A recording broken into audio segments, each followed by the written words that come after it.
Good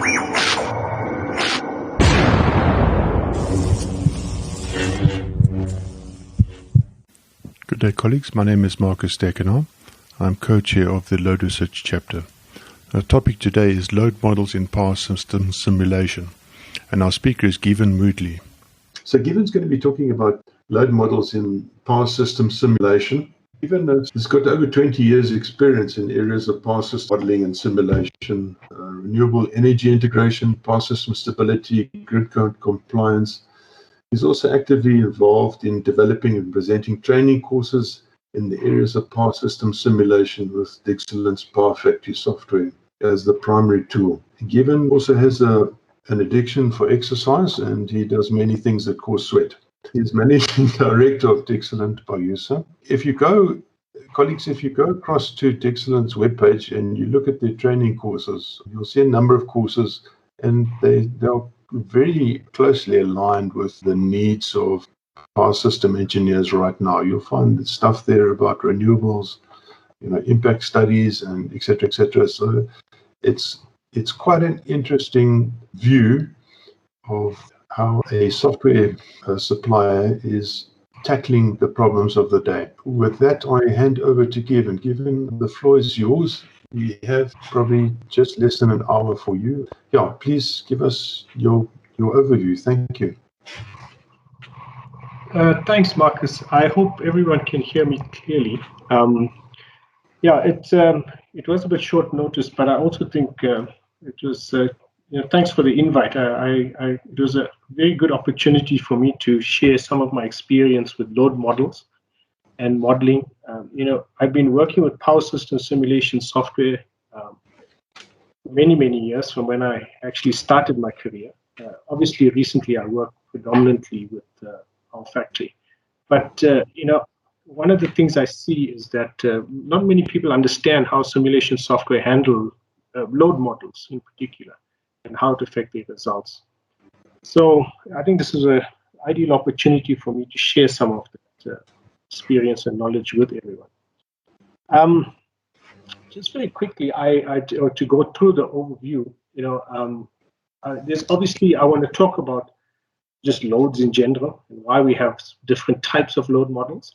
And then, I want to speak about specific types of models for specific types of studies. But before I do that, I've got to give the big old disclaimer. So, whilst I represent a simulation software supplier, my aim is really to give a general overview of load modeling and simulation software. So, I cannot speak specifically for all the software that's available and how the specific load models are implemented in software. And obviously, I will use PowerFactory to demonstrate the theoretical concepts.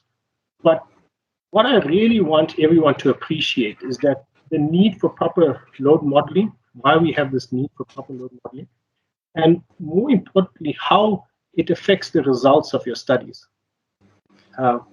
Because I see this so often that many users, they just blindly accept the results that the software produces, and they actually do not understand the background of how the software is processing the numbers, and also, more importantly, they actually don't understand the impact of the data that they put into the software.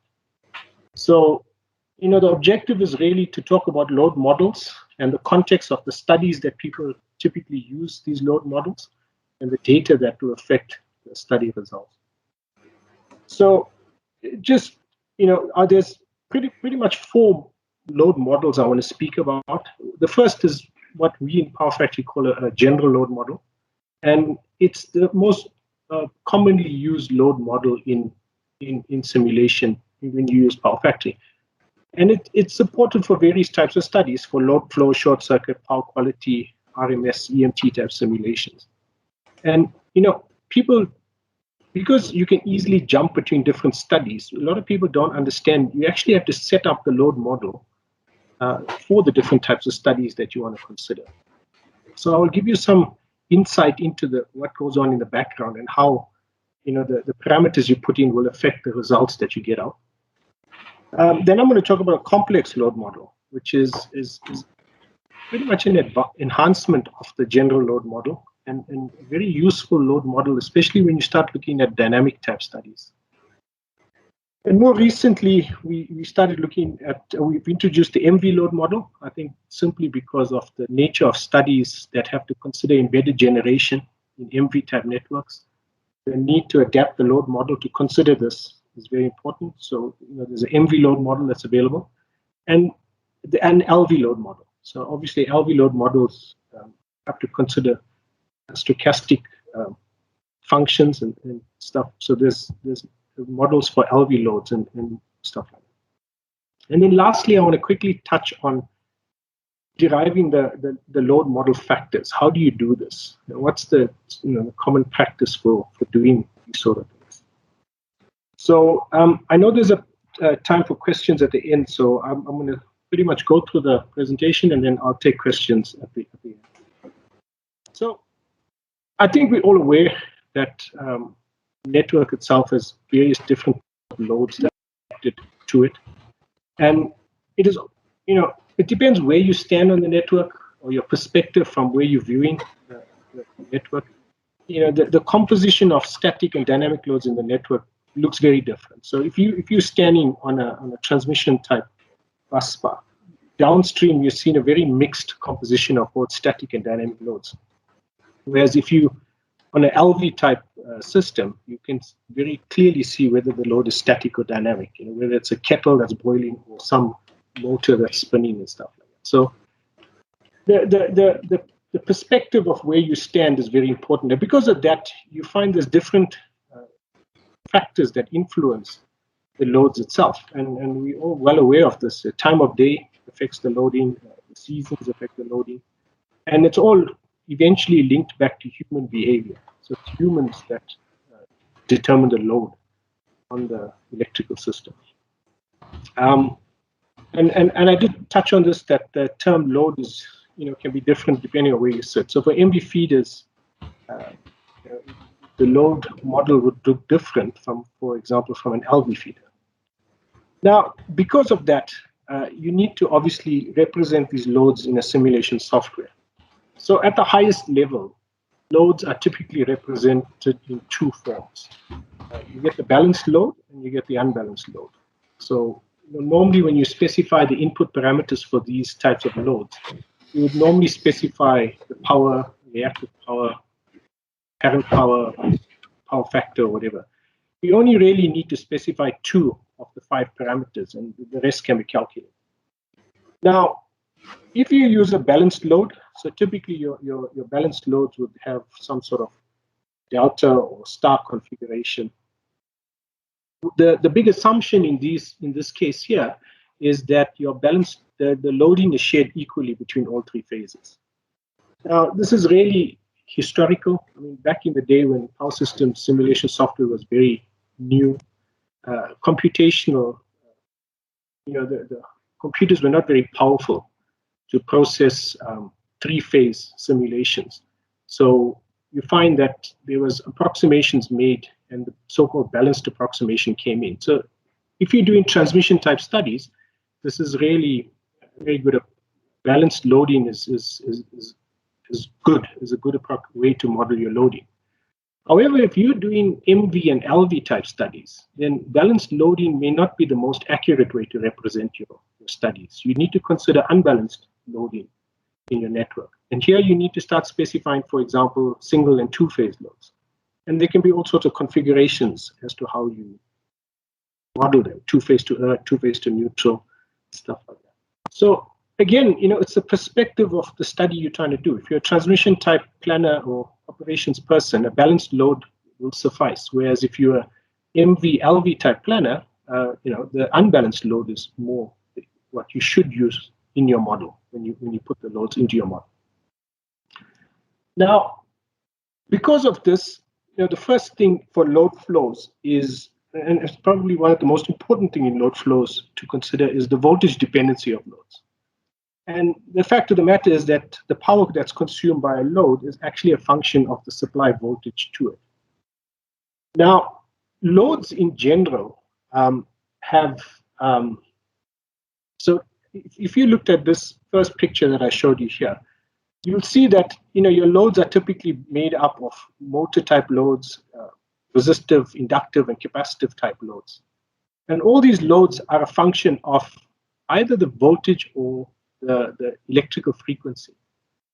Now, when you do a load flow, your load flow assumes that the electrical frequency is fixed. It's fixed at 50 hertz or 60 hertz or whatever network frequency you use.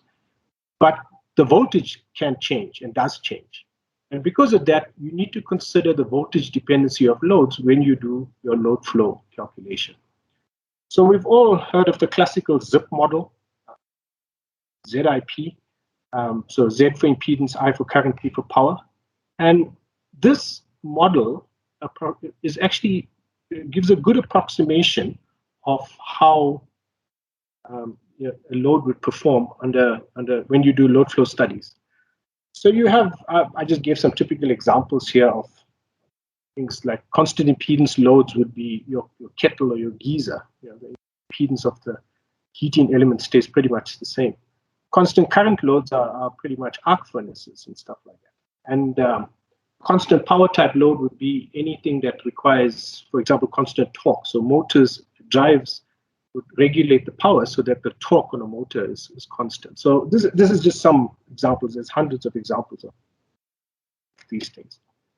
Now, how you model this, when you put this into your model, it has an effect on the results. So what I've done is to show the voltage dependency. I've used a very simple equation that is used. So essentially, the P that is consumed by any load is equal to whatever you specify as an input value into your simulation program. It's the supply voltage over the nominal voltage. So depending what nominal busbar voltage you have, and the actual calculated voltage, which would be the supply voltage. And this is all to an exponential coefficient. And this coefficient is what you set to represent the different types of characteristics of your load. So if you wanted to model a constant power load, you'd set the coefficient to 0. If you wanted a constant current, you'd set it to 1. And if you wanted a constant impedance, you'd set it to 2. And the effect in a load flow can be significant. So here you'll see just by simple hand calculation, assume we had a 10 megawatt load and the supply voltage was 3% above nominal. If it was a constant power load, regardless of what the supply voltage is, the power will always be 10 megawatts because the exponential coefficient is 0. However, if it was a constant current load, it has a linear relationship to the supply voltage. So you'd see it adjusts up or down based on what the supply voltage is. And a constant impedance load, however, is a square function. So this adjusts as well. Now, it can have significant impact on the results you see. And often I see this that actually they simply tick voltage dependency. They want to do a load flow calculating the voltage dependency, but they don't actually understand these coefficients and how to put them into the software and the impact it has on the actual results itself. So just to quickly show you this, I have PowerFactory here at the background. And what I've done is I've simply set up 3 loads. So I'm going to zoom in a little bit here so you can see what's going on. So I've got a constant impedance.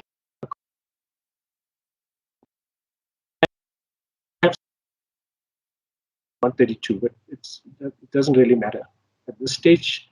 And if I run this, so this is just slightly above 132, so you'll see the power drawn is a function for the constant impedance. It's almost linear. The constant current, so current is linear. This is a square function, and constant power is 10 megawatts. If I change the supply voltage, so if I, for example, make the supply voltage 0.9 per unit, I make a very low voltage situation, you will see that if I run a load flow here, that the actual power that's consumed by the constant impedance load is actually dropped quite dramatically. It's almost 2 megawatts down by simply changing the voltage by 10%. Here, the constant current is about almost just over 1.1 megawatts down, but the constant power load has stayed constant. Now, this can have a significant impact on your results that you see when you run a simulation. if you do not model these loads properly. And I think it all goes back to understanding the nature of the load that you supply in your network. And this is very, very important. If you knew that you had a predominantly constant power load in your network, then it makes sense to obviously model that as a proper constant power load by setting the correct coefficients in your model. So, typically in the models themselves, so I just show you this very quickly, is in the load flow settings, if you wanted a 100% constant power load, your coefficient here for 0 is actually set to 1. So it's 100% of constant power. And the same can be done if you wanted a constant current or constant impedance type load. You can adjust this coefficients over here. Now, that's very, very important because, like I said, it can directly impact the results that you achieve. So often people, they actually tick this option to consider voltage dependency, not understanding that you actually still need to set up these characteristics in the actual load itself in order to get meaningful results. By simply ticking voltage dependency is not necessarily the most accurate representation of the loads that are in your network as such. So coming back to the actual presentation itself, now the loads in reality is not pure constant power, pure constant current loads. It's actually a mix of these load types. And this is where you actually need to derive the so-called coefficients, or you can set up a mix of coefficients to represent the typical loads that your networks supply. So in software programs, you can set up the coefficients for the A, B, and C, or in this case, C is calculated as a function of A and B. And your factor, these are the factors, and your coefficients are set. So you can set this as a constant power, constant current, constant impedance factors. And then you can get a blend of these load types in your actual network. And you'll see that the results you get when using that is different from if you had to use a pure constant power or pure constant impedance load. Now, I want to point out something. The ZIP model is it represents voltage dependency very well for the real power consumption. But for reactive power consumption, the coefficients can be much higher than your normal 0, 1, or 2. So in networks where you have significant amount of induction motors, your Q coefficients can be quite high. And these will have a big impact on the network performance, and especially in terms of reactive power that's drawn in your network. So just bear that in mind. So the ZIP model works very well for real power, but the reactive power, the coefficients for reactive power need to be carefully looked at, and how they are established would need to be carefully looked at. Now, I'll touch on that towards the end of this presentation, how we derive some of these parameters.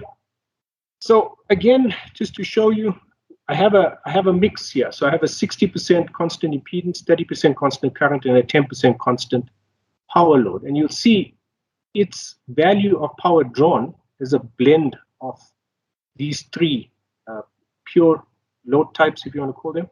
So you get a blended type of result if you consider this mix. Now you can end up with any amount of combinations of these things. So this is where it starts getting quite complicated in trying to derive what the actual feeder or actual network load would look like. That sort of blended mix to derive the proportions of real constant power, impedance, or current loads.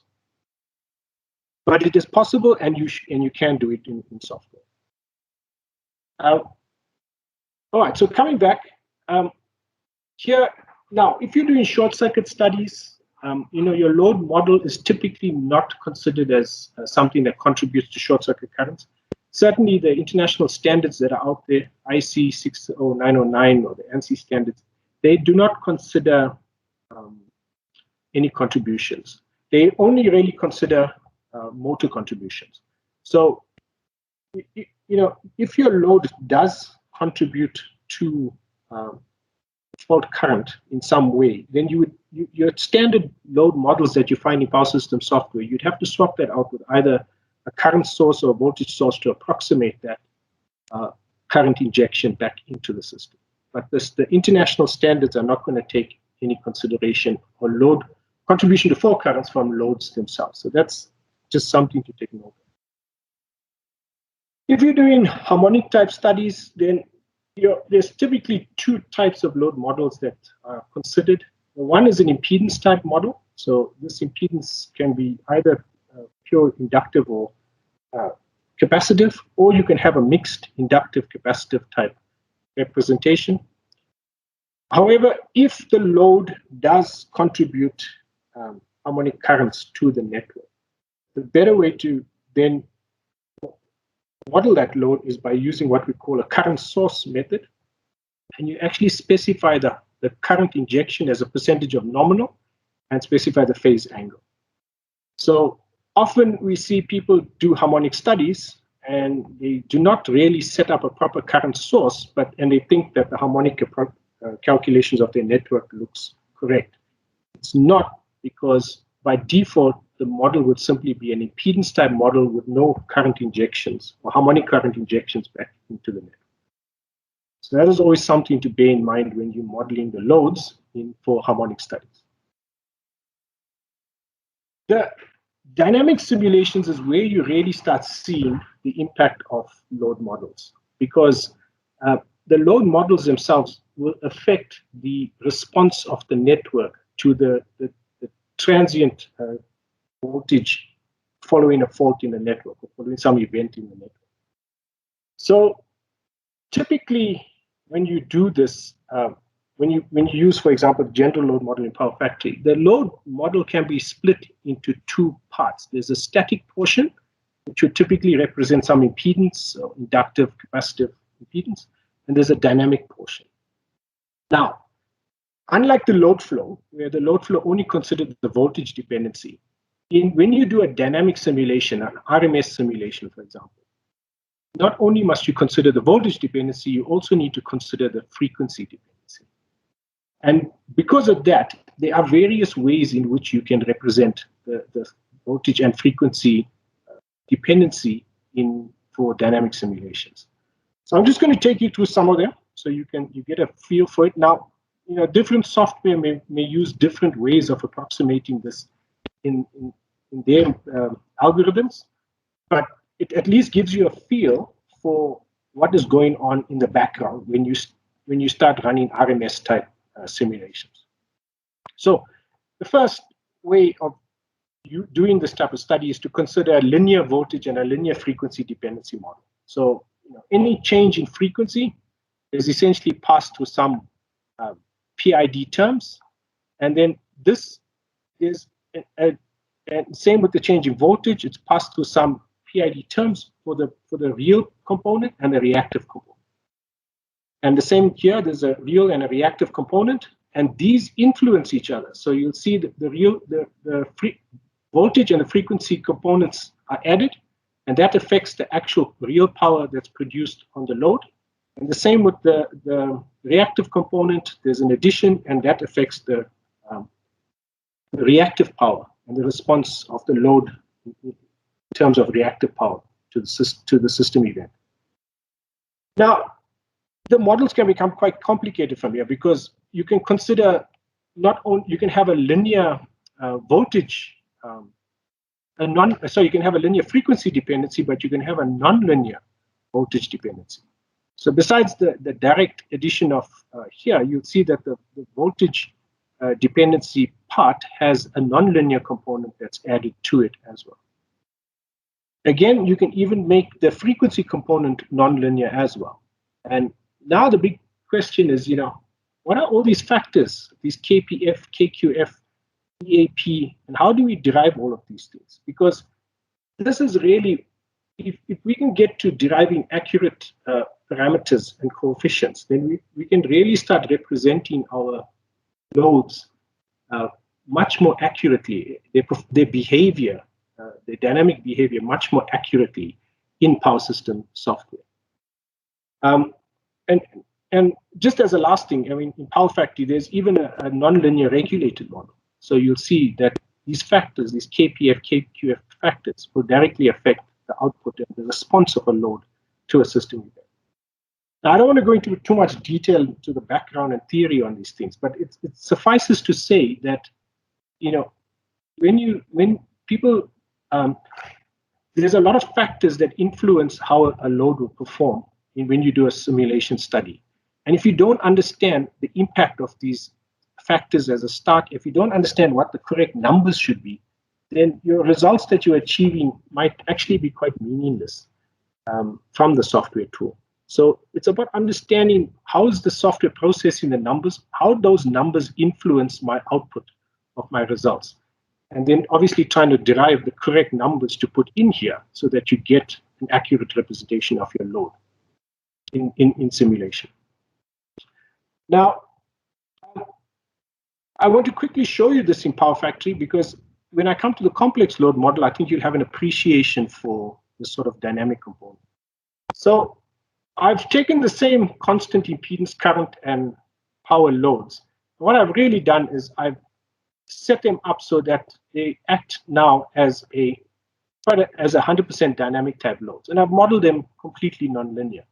So I've just assumed some frequency dependency time constants. I've assumed some factors for them, and more importantly, I've put in not only their voltage dependency, I've also put in frequency dependency coefficients. So if you now run so I'm just going to do two things. I'm going to put a fault on this bus bar. I'm going to dip it and bring it back up, and then I'm going to change the frequency of this system. So if I do that, and if I look at the results that you get in the actual system itself, you will see that, so up here, you'll see the initial response to the voltage dip in the system. So let me just make this bigger for purposes of demonstrating. So what you see here is the initial dip to the voltage, and it's almost like an instantaneous response. The voltage almost instantaneously responds to the once the fault is cleared. So there's the voltage dependency component may not be a true reflection of the actual network response, and that's because I've just chosen some arbitrary numbers. But you can also see there's a response to a frequency event. So here I've stepped the frequency up by 0.5 hertz, and you see again the load steps up as well, because I've now included frequency dependency as well in the load modeling. So we often see people, they do frequency studies, but they don't actually input the frequency dependency of their load. And it's for several reasons, but if you don't do that, you're never going to get this type of response, or you're never going to see the impact of that frequency on your actual load itself. So it's just to highlight the point that in the background, loads are looking for coefficients to be defined for their voltage and frequency dependency so that you can approximate how they're going to perform to a system event. Okay. Now, when you do EMT type studies, here your EMTs, the loads are typically modeled as passive loads. So they can be purely capacitive, inductive, or both. And the internal equations are really looking to derive the voltage and current derivatives so that you can actually iterate the high frequency components on the voltage and current in the system. So, EMT simulations, they don't, for example, have, you can see here there's not a frequency or voltage dependency, but there's a need for modeling the actual voltage and currents in great detail and how the load will respond to that in the system. Now, again, this is really the tip of the iceberg. You can go into a huge amount of detail about how loads react to EMT simulations and stuff like that. I think that's not the purpose of the presentation today. Now, I want to touch on the complex load model, because whilst the general load model is very good for load flows and stuff like that, I think a lot of times, especially when you have loads or networks where there's a very large component of induction motors in it, that the approximation of these induction motors may not necessarily be taken into account properly. So in PowerFactory, we have what we call a complex load model. So it has two components. It has a dynamic part and a static part. And obviously, the static part is some impedance. And the dynamic portion actually is actually an induction motor that is represented in there. And this induction motor, you'll see the response you get, especially when you run RMS type studies, is completely different from if you had used the general load model and just try to approximate the factors for dynamic studies. So just to touch quickly on this, again, for load flow, the static portion will follow your classical voltage dependency requirements, and the dynamic portion is actually represented by a simplified asynchronous machine. So it's dependent on the slip, so you can set this up. And then from there, if you run a load flow, you will see that the actual the results is made up of two parts. It's made up of the static part and the dynamic part. So just to show you this, I'm going to quickly go into PowerFactory. And what I have here is I have a, oh, sorry, you're not exactly seeing that. Let's go there. Right, so I've set up a complex load, and it's pretty much a complex load with 50% real constant power, constant impedance, constant current, but the other 50% is represented by an induction machine. So this is a complex load model with an induction machine. And now, for example, if I was running the load flow at, for example, 1 per unit, you'll see my power consumption is pretty much no longer, even though it's a constant power load, it's not exactly at 10. That's because of the dynamic component of it, the induction motor component of this load model itself. So that becomes quite useful because now you're starting to approximate your real and reactive consumption of this load, and you're separating out the induction motor part of it. So it gives you a slightly better representation of the load downstream. Again, if I change the set point of this, you'll see that if I started running at a very high voltage, the reactive power consumption changes.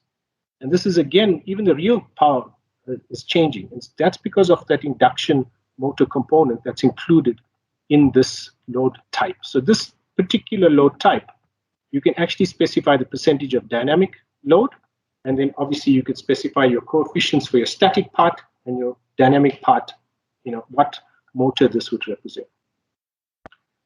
Now, where you see a big difference in these type of the complex load is when you start doing RMS type simulations, because again, your static part has a frequency dependency and a voltage dependency associated with it, and your dynamic portion also has the motor, this induction motor that you're using to represent. So there's a derivation of the dynamic currents based on a motor equations in your system.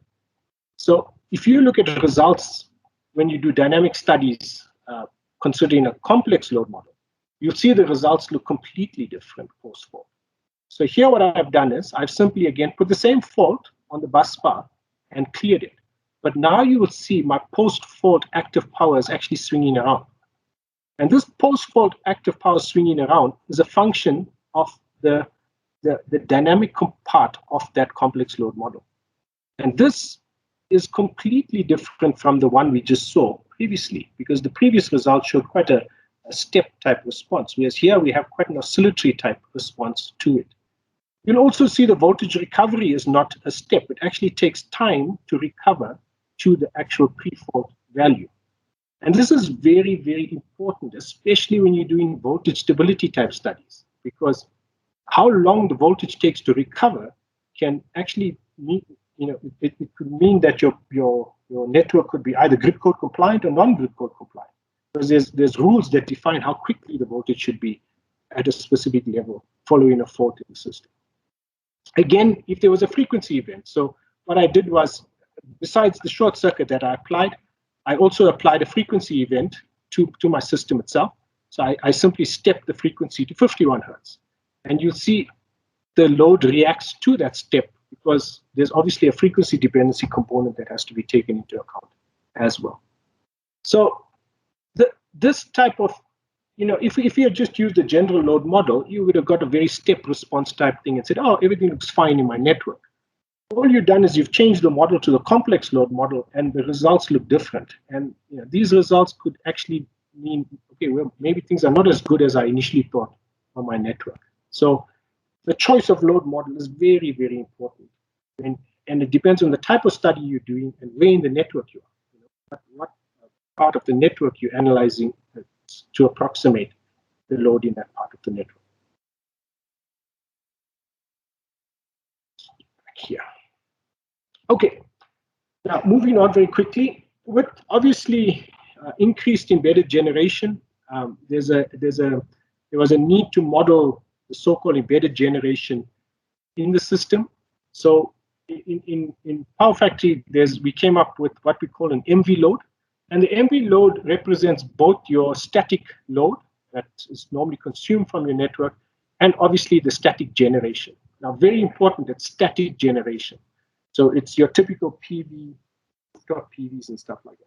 So, and this is a model that's got a combination of both. So the model also can become quite complicated in that you can also consider the MV-LV transformer impedance in the equation as well.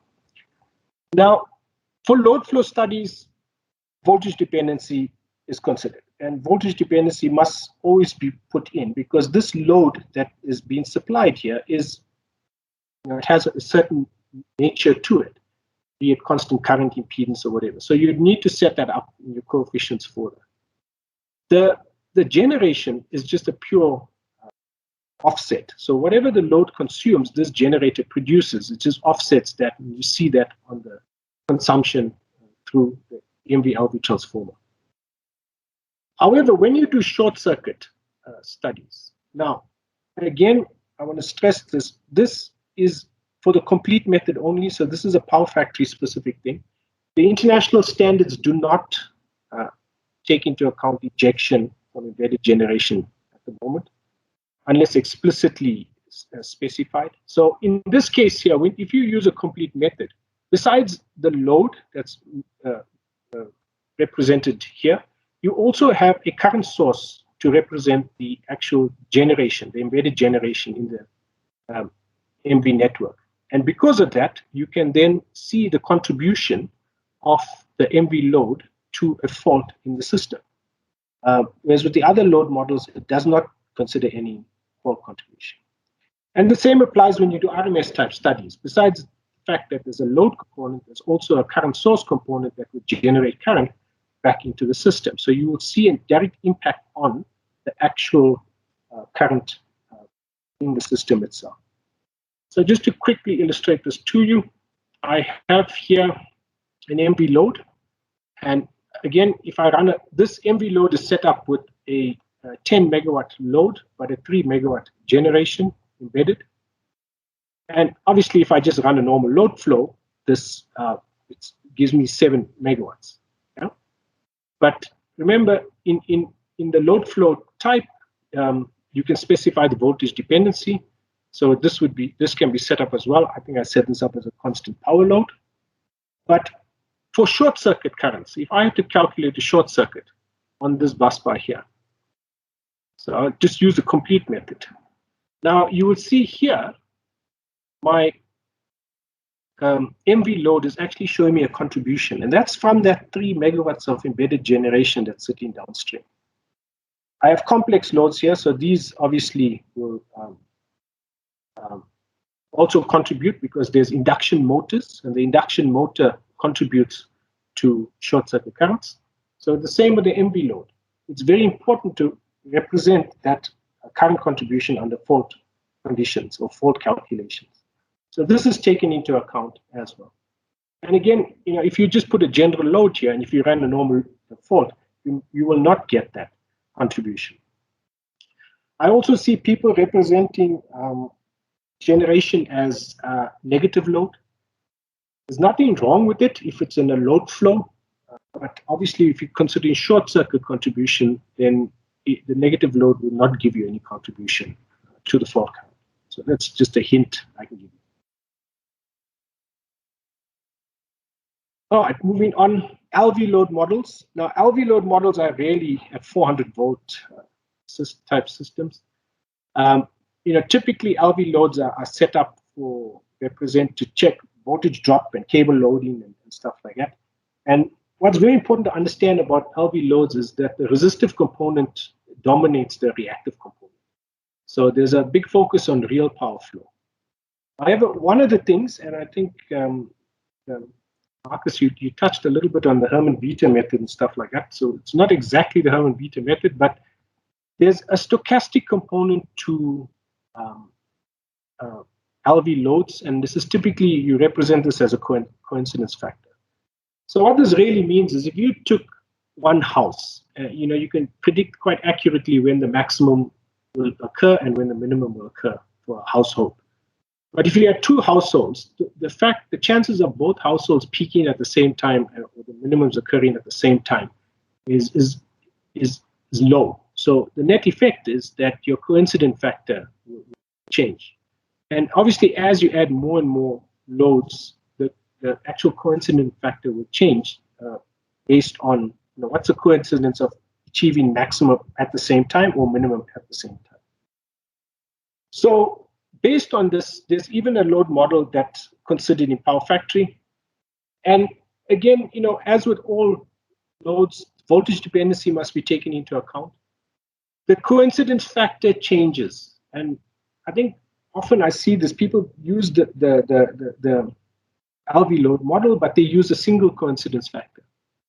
And the fact of the matter is the reality of the situation is the coincidence factor changes. It depends on the season, the month of the year, the day of the week, the hour of the day.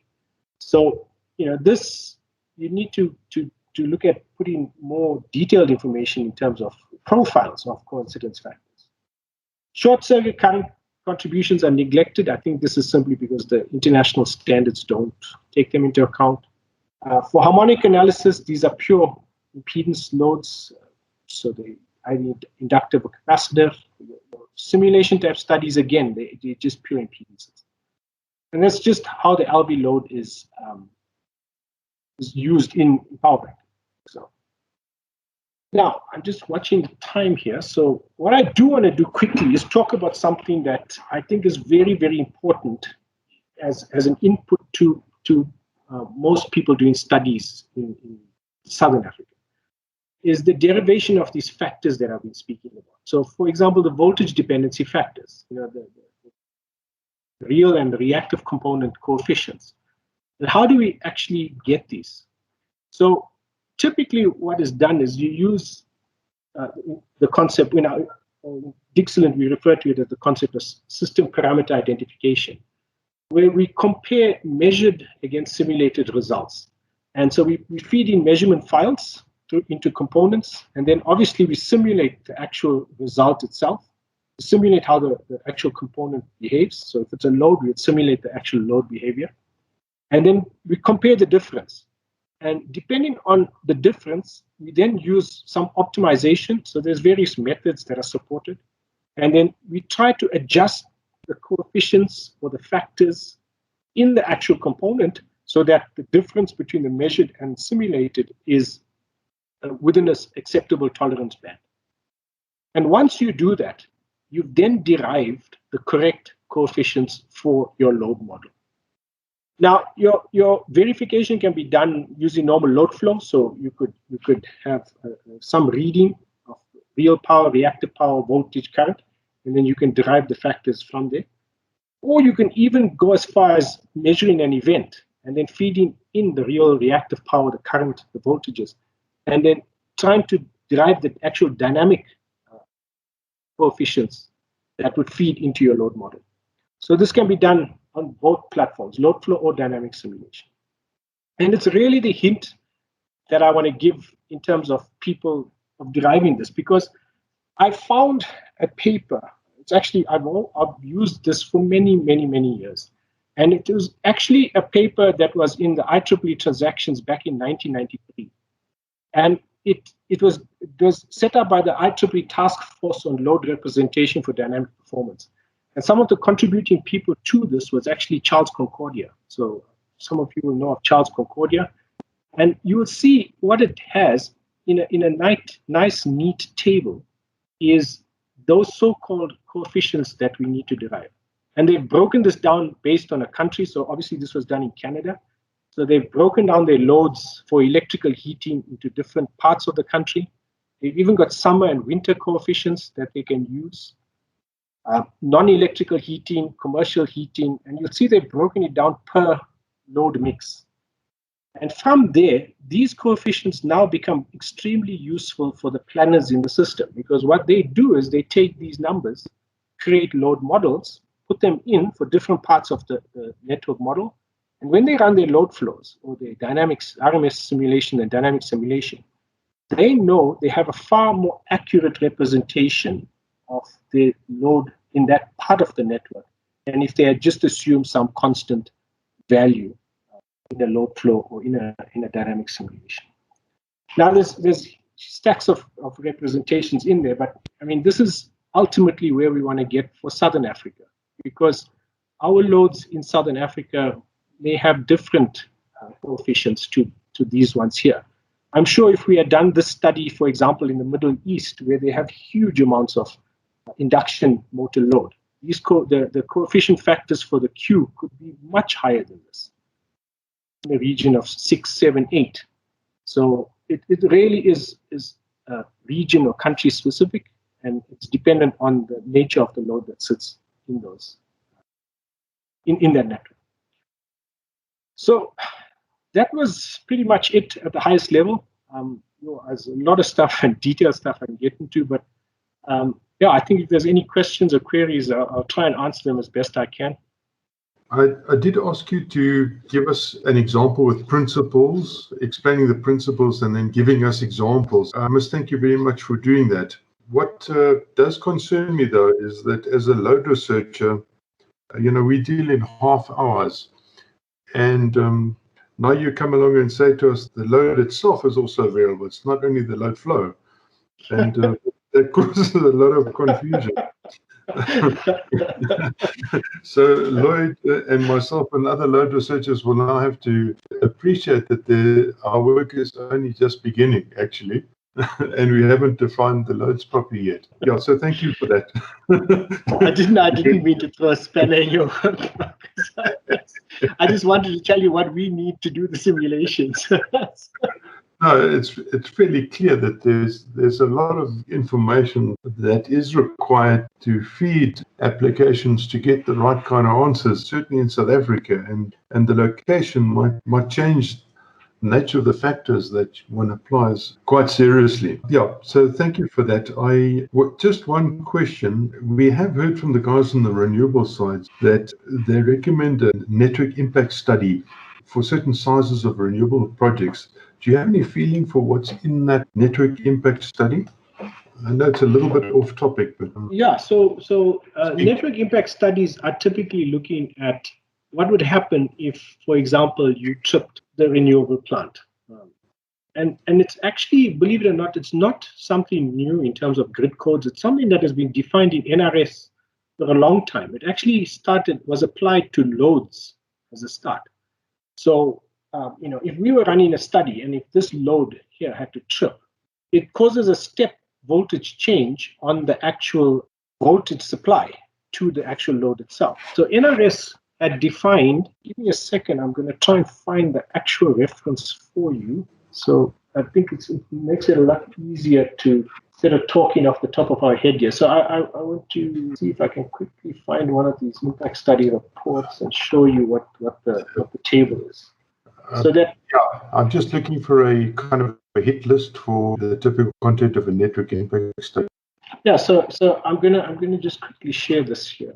Okay, so if you look here, this table over here, you'll see that NRS table 85, they actually specify the so-called maximum allowable trip change in voltage as a function of nominal, depending on what voltage level you connect it to. So if you connect it to, for example, MV, and if you were tripping less than 1 time a day, then the maximum allowable step change in voltage would be 6%. And if you're tripping on and off or switching your load on and off more often than that, then obviously the allowable step change in voltage is reduced. So it's down to 3%. Now, from a planning perspective, or even from an operational perspective, 6% is a massive change in voltage. This is really can cause all sorts of problems. So what typically is done is you would typically put in your renewable plant, and then you would trip it and see the step change in voltage of that renewable plant, and that is really what one of the many things they're looking for, is to see that the step change in voltage is not exceeding a certain limit. Now, I know, for example, Eskom, they use a limit much lower than this. So they either take half or a quarter of it, and they use that as their guide in terms of the step voltage change. So, this is one criteria that is applied. I know EPRI, they recommend only allowing a 1% step voltage change. So it's dependent on the actual municipality or Eskom or whoever the network service provider is as to what they will allow as a acceptable step voltage change. And that's one of the things on grid impact. I mean, there's all sorts of things you need to do. You need to consider the short circuit current contribution to networks, how they are contributing in. And again, if people don't model their loads properly or don't model their inverters properly, they get the incorrect contribution to the network, stuff like that. So there's various things that need to be considered. And like I said, ironically, grid impact studies should actually be done even when large loads are connected to the network. So if a large customer comes along and they make an application to connect to the network, the same impact study applies to them. Because what happens if you trip that load? How does it cause a step voltage change in the network? Yes, quite so. Given we have a question here from Abdul, who's joined us from UAE. He says, Yes. how can we model distributed loads, Y and delta, especially in case of unbalanced distribution networks? It depends. It's a very good question. It depends at what level you're modeling that unbalanced load. So obviously the higher up you are in the network, so the higher voltages you are in the network, the more blended that unbalance becomes. So you can use a three-phase load. But really, when you're down at literally LV or even MV type level, you can actually use load models. So, the software. So, for example, again, like I said, I'm going to use PowerFactory, but you'll see in a case like that, the standard approximation is a balanced approximation, but you can change that to unbalanced. And then you can start specifying, obviously, the load per phase. So this is one way of getting unbalanced loads model. If it's a Y delta type thing, then you need to obviously consider setting up a type where you can then specify the actual configuration of the load.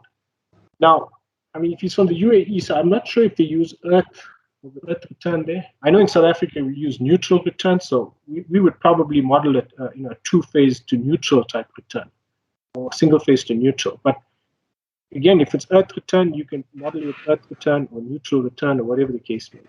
So I touched on this right at the beginning of the presentation. I think what's very, very important is that people, right at the outset, just take time to model the star, the delta correctly, whether it's a single phase, two-phase load, because these all have a huge impact eventually on the actual results that you achieve. It is possible. Well, certainly in PowerFactory, I can't really say all other software packages, but certainly it's possible to model unbalanced loads quite easily in simulation packages.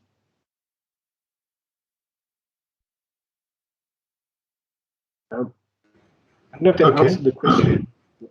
Yeah, let's ask Abdul directly. Abdul, are you happy with the answer? Does it satisfy? So actually, I have a doubt on where we will connect the load. Like if the bus bar is like, for example, normally it is ABC or RYB. So when it comes to three-phase neutral load, three-phase, for example, a single-phase Y-connected load, for example, single phase to neutral.